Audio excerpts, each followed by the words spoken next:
Liquor scam కేసులో కీలక పరిణామం జరిగింది. చెవిరెడ్డి భాస్కర్ రెడ్డి, వెంకటేశ్వర్లను సిట్ కస్టడీకి కోర్టు అనుమతించింది. 3 రోజుల పాటు ఏపీ లిక్కర్ స్కామ్ కేసులో సిట్టు ప్రశ్నించనుంది. మరోవైపు మోహిత్ రెడ్డి ముందస్తు బెయిల్ పిటిషన్ను ఏపీ హైకోర్టు కొట్టేసింది.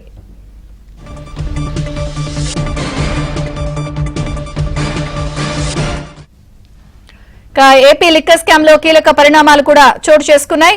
వివరాలను ప్రసాద్ అందిస్తారు. ప్రసాద్, విజయ చంద్రిక మద్యం కుంభకోణానికి సంబంధించి విజయవాడ ఏసీబీ కోర్టులో ఈ రోజు విచారణ జరిగింది. ప్రధానంగా ఇటీవల అరెస్ట్ అయిన చెవిరెడ్డి భాస్కర్ రెడ్డి, అలాగే అతని బినామీకి చెప్పబోతున్న వెంకటేష్ నాయుడును ఇద్దరిని కూడా కస్టడీకి ఇవ్వాలంటూ ఇటీవల సిట్ అధికారులు ఏసీబీ కోర్టు పిటిషన్ దాఖలు చేశారు. దీనిపై ఇరు వర్గాల వాదనలు కూడా ఉన్న న్యాయాధికారి ఈ రోజు తీర్పు రిజర్వ్ చేశారు.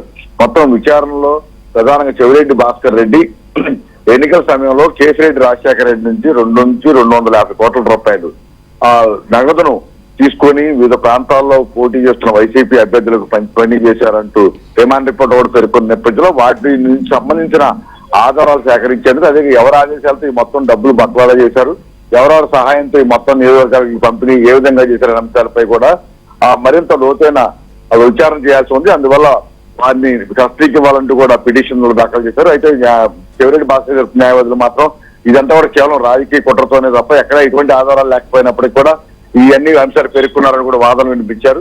ఈ 2 అంశాలను పరిగణలో తీసుకున్న న్యాయాధికారి ఈరోజు ప్రాసిక్యూషన్ వాదనలతో ఏకీభవిస్తూ 5 రోజుల పాటు కస్టడీ కోరగా 3 రోజుల పాటు, అంటే రేపు ఎల్లుండు జులై 1, 2, 3 రోజుల పాటు ఉదయం 8 గంటల నుంచి సాయంత్రం 6 గంటల వరకు కూడా విచారణ చేసేందుకు అనుమతిస్తూ ఉత్తర్వులు జారీ చేశారు. దీంతో రేపు ఉదయం 8 గంటలకు జిల్లా జైల్లో రిమాండ్ ఖైదీలుగా ఉన్న వీరిద్దరిని కూడా సిట్ అధికారులు తమ ఆధీనంలో తీసుకుంటారు. సాయంత్రం 6 గంటల వరకు విచారణ చేసి మళ్ళీ సాయంత్రం అప్పగించి మళ్ళీ మర్నాడు తీసుకుంటారు.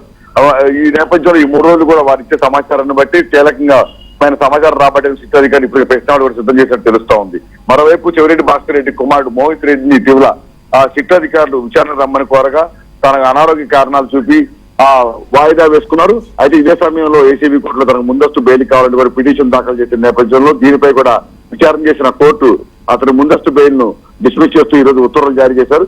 ఇప్పుడు A39 గా ఉన్న మోహిత్ రెడ్డిని విచారణకు వస్తారా లేకపోతే సిట్ అధికారులు అరెస్ట్ చేస్తారా అంశాలపై కూడా చర్చ సాగుతా ఉంది. దీంతో ఇప్పుడు మద్యం కుంభకోణానికి సంబంధించి కీలకమైన సమాచారం కాబట్టి సిట్ అన్ని విధాలు కూడా సిద్ధమైనట్టు కూడా తెలుస్తా ఉంది. అదేవిధంగా ఇదే మద్యం కుంభకోణంలో గతంలో ఎప్పుడు అరెస్ట్ అయిన చాణక్య, దిలీప్ సంబంధించిన బెయిల్ పిటిషన్ సంబంధించి కూడా జులై 3వ తేదీకి వాయిదా వేశారు. ఈ మొత్తం మీద మద్యం కుంభకోణానికి సంబంధించి ఇప్పుడు వీరిద్దరు కస్టడీ మాత్రం కీలకంగా మారనుంది.